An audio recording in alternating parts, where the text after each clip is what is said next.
Practical करना। जब जिस दिन लगे कि व्यापार ठीक नहीं चल रहा, आज लगे कि आज पैसा चाहिए और आ नहीं रहा, आज तुम्हें 5,000 की, 10,000 की, 50,000 की, 1 लाख, 5 लाख की जरूरत है और कहीं से आवक नहीं है, भगवान कहीं ना कहीं से आ जाए, ऐसी कृपा। तो कुंदकेश्वर महादेव का नाम लेकर एक पुष्प उस काउंटर पर रख दो, जिस जगह से तुम कमाते हो, जिस जगह पर, जिस गादी पर, जिस कुर्सी पर तुम बैठते हो, उसके सम्मुख में उस पुष्प का मुख बाहर होना चाहिए, उसकी डंडी, उसका जो डंडी का भाग है वो हमारी ओर, हमारा आकर्षण। जैसे भगवान को जो फूल देते हैं, आपको मालूम होगा ना, भगवान को जो पुष्प देते हैं तो पुष्प का मुख कहां रखते हैं? भगवान की ओर। ठीक है, मतलब जैसे भगवान गोपाल जी बैठे हुए हैं तो भगवान को अगर आप पुष्प दोगे तो फूल का मुख किधर रखोगे? भगवान की ओर। डंडी का मुख किधर रखोगे? अपनी ओर। उसी तरह जब अपने कार्य की सिद्धता के लिए अपन कोई कार्य कर रहे हैं, किसी को देना है हमको, तो ये पुष्प का मुख बाहर की ओर रखना। हमको जब काउंटर पर रखे तो सम्मुख रखे कि इससे हमें कुछ प्राप्त हो। पर दुनिया के लोग उल्टा फूल चढ़ाते हैं भगवान को। तुम हमेशा देखना, शंकर जी के मंदिर में जाएंगे तो जो शिवलिंग होगा ना शंकर भगवान का, जितने पूजन करने वालों को देखोगे ना, ये शंकर जी का शिवलिंग, तो फूल कैसे चढ़ा के आएंगे? ऐसे जमा के आएंगे, डंडी भगवान की ओर कर देंगे, फूल अपनी ओर कर देंगे, ऐसे भगवान को चढ़ाएंगे। फूल का मुंह अपनी ओर, डंडी का मुंह तुम्हारी ओर, मतलब कांटे तुम्हें चुभे, हमें तो अच्छे। लोगों को पुष्प चढ़ाना भी नहीं आता।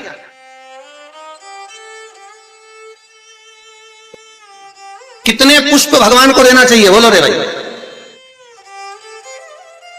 भगवान को रिझाने के लिए कितने फूल भगवान को देना चाहिए?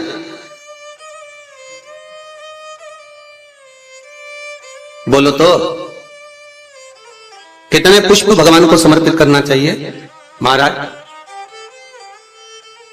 भगवान को कितने पुष्प देना चाहिए रिझाने के लिए? भगवान को, अब यहां से आवाज आई थी, 4 पुष्प भगवान को समर्पित करना चाहिए। कितने पुष्प?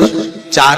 बचपन, जवानी, अधेड़ी और बुढ़ापा, 4 अवस्था संवारने के लिए भगवान को 4 पुष्प दिए जाते हैं। पुष्प देते समय जिस दिन तुम भगवान को पुष्प दे रहे हो उस दिन हमें कुछ भी नहीं कहना, हमारी तरफ से ये पुष्प भगवान से कहे।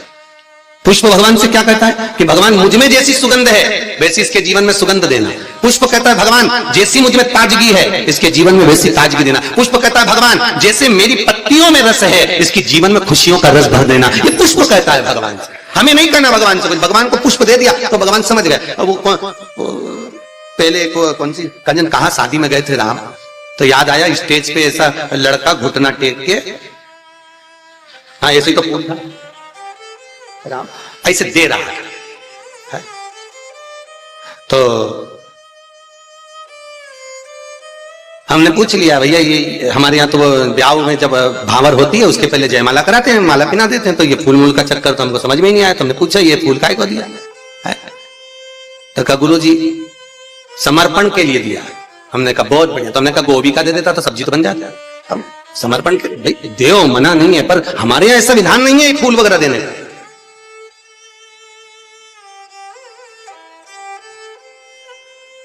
आप भले दुनिया के दिखावे के चक्कर में कुछ भी करो वो अलग बात है, पर हमारे शास्त्रों में ऐसा कोई प्रमाण नहीं कि पुष्प आप किसी संसारिक मनुष्य को दे। पुष्प अगर दिल से कुछ देना है तो वो भगवान को दो, भगवान को समर्पित करो। हाँ कोई गुरु है, सतगुरु है, हम तो उनके लिए भी कहेंगे अगर कोई गुरुजन आया तो उसको पुष्प देने की जगह पत्तियां निकालकर उसके चरणों में बिछा दीजिए महाराज, गुरु के चरणार। जैसे शबरी अम्बा, आप ही के यहाँ की शबरी अम्बा रोज सेज बिछाती थी, बुआरी काटती, लगाती, भगवान के लिए सेज बिछा कर रखती। भगवान आएंगे इंतजार करती, बाट जोती आएंगे, और भगवान आए, भगवान प्राप्त हुए। और जब शबरी अम्बा के दरवाजे पर जैसे भगवान के लिए पुष्प बिखेर देती है, आप भी गुरुजन के लिए, परमात्मा के सुख के लिए। आप ये नहीं कि भगवान को बहुत कुछ दो, भगवान को अगर 4 पुष्प भी दे रहे हो तो बहुत है, और पुष्प भी नहीं तो एक पंखड़ी भी आप भगवान को दे रहे हो तो भी चलेगा। तो यहाँ तो शिव महापुराण में तो ये भी नहीं लिखा कि पंखड़ी भी दो, शिव महापुराण तो कहती है अपना दिल दो भगवान। क्या दो? अपना मन, अपना हृदय भगवान को दे दो। भगवान को संपदा नहीं, धन नहीं, दौलत नहीं, सत्ता नहीं, तुम्हारा वैभव नहीं, कुछ भी नहीं चाहिए। जो तुम पैसा चढ़ा रहे हो वो भी भगवान को नहीं चाहिए, जो तुम वस्त्र चढ़ा रहे हो वो भी भगवान को नहीं चाहिए, जो तुम आभूषण चढ़ा रहे हो वो भी भगवान को नहीं। भगवान तो करें हृदय दे मुझको, निर्मल मन सो मोहि पावा, आपका चित्त मुझे दे, और वो भी अच्छा देना। देखो हृदय भी देना तो अच्छा देना है, और भगवान को वो दो जो भगवान के पास में नहीं है। हम भगवान को वो देते हैं जो भगवान के पास में, ले आओ जरा वो फूल ले जाओ, भगवान को गेंदा का फूल चढ़ा दो, माला चढ़ा दो, ये चढ़ा दो। तो भगवान को, भगवान से भी तो पूछो तुम्हें अच्छा क्या लगता है, बताओ हम तुम्हारे लिए वो लेकर आएंगे। कभी भगवान से कहो जाके, अरे भाई तुम्हारे पास में अगर लाल कलर की साड़ी है और कोई तुम्हें लाल कलर की साड़ी दे दे तो तुम तैयार करोगी क्या?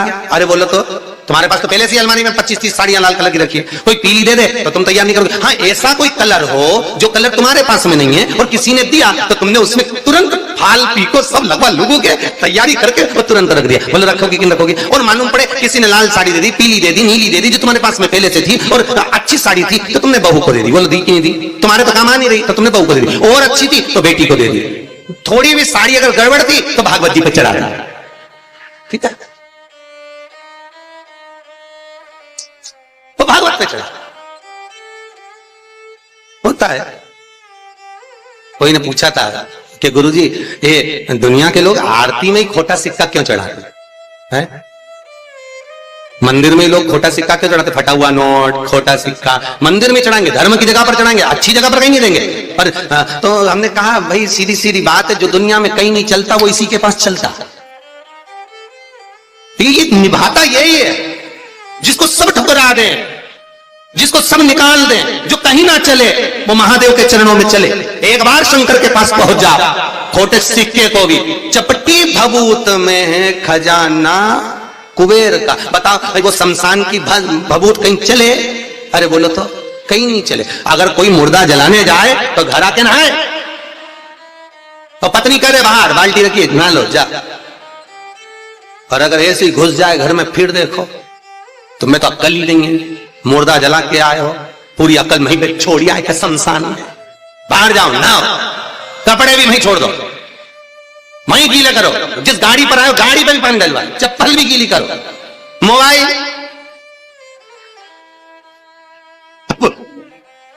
और एक पता नहीं बोली धीरे से मारा तुम पानी छीट दूंगी।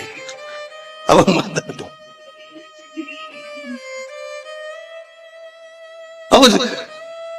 विचार करना, वो शमशान की रात कहीं नहीं चले पर एक ही को चले। किसको? महादेव। वो उसके पास ऐसी चले कि वही भस्मी करोड़ों की हो जाती है। दक्षिण मुखी शंख होता है, गणेश शंख होता है, लक्ष्मी शंख होता है, नारायण शंख होता है, महाराज कुबेर शंख होता है, उत्तरवर्ती शंख होता है, भूमि शंख होता है और राक्षस शंख होता है।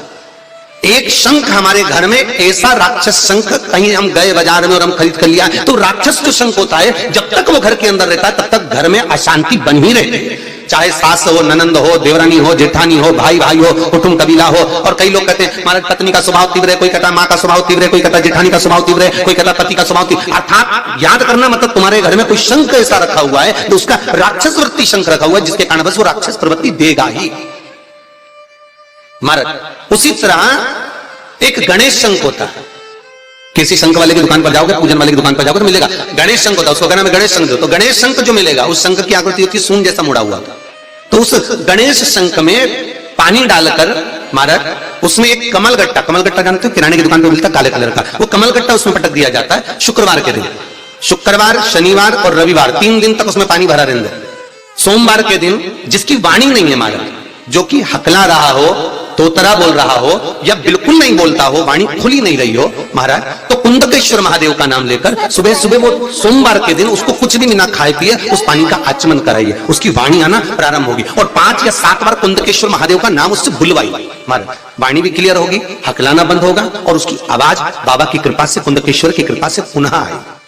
कुंदकेश्वर स्मरण, कुंदकेश्वर भगवान का जो नाम जाप है वो सुख प्रदान करता है। हम तो कई व्यापारियों से कहते हैं कि अगर तुम्हें ऐसा लग रहा है कि आज दिन भर से दुकान नहीं चली, व्यापार ठीक नहीं चला, आज इनकम नहीं हुई, आज अच्छा व्यापार नहीं चल रहा है और आपको ऐसा लग रहा है तो रोज रोज ना करिएगा, पर जिस दिन तुम्हें लगे कि आज बिल्कुल व्यापार ठप पड़ा हुआ है उस दिन कुंदकेश्वर महादेव का नाम लेकर एक सफेद फूल काउंटर पर रख दीजिए, शाम तक देख लेना, अपने आप अंतर मालूम पड़ जाएगा। और ये तुम चाहो तो कल से करके देख लेना। इसलिए प्रैक्टिकल जरूर करना, प्रैक्टिकल का जमाना करना चाहिए। एक महाराज जी प्रवचन में कह रहे थे शराब नहीं पीना चाहिए, शराब पीने वाला व्यक्ति, मदिरा पीने वाला व्यक्ति गटर में पड़ा होता है, नाली में पड़ा होता है, मत पियो, ये गंदा नाली का पानी है। उसी में महाराज का पहचान वाला बैठा था, उठ के खड़ा हो गया, ओ महाराज तो इतनी बड़ी बड़ी बात कह रहा, तेरा सग्गा भाई पी के तो नाली में पड़ा। तो हमको ज्ञान दे रहा, तेरे भाई को क्यों नहीं देता? महाराज जी बोले देखो भैया, मैं भी प्रवचन कर रहा हूँ, मेरा भाई भी प्रवचन कर रहा है, मैं मुख से समझा रहा हूँ, मेरा भाई प्रैक्टिकल करके दिखा रहा है। तुम जैसे समझना चाहो वैसे समझ जाओ, इसलिए प्रैक्टिकल जरूर करना। कि अगर लगे कि आज व्यापार, हाँ व्यापार ठीक चले तो बिल्कुल मत करना, और नहीं तो तुम और लोग लालच में करने बैठ जाओ। है तुम होशियार कम हो गई। श्री शिवाय नमस्तुभ्यं। श्री शिवाय नमस्तुभ्यं। सब्सक्राइब करें हमारा चैनल श्री शिवाय ताकि आप अपने नमस्तुभ्यं। हमारे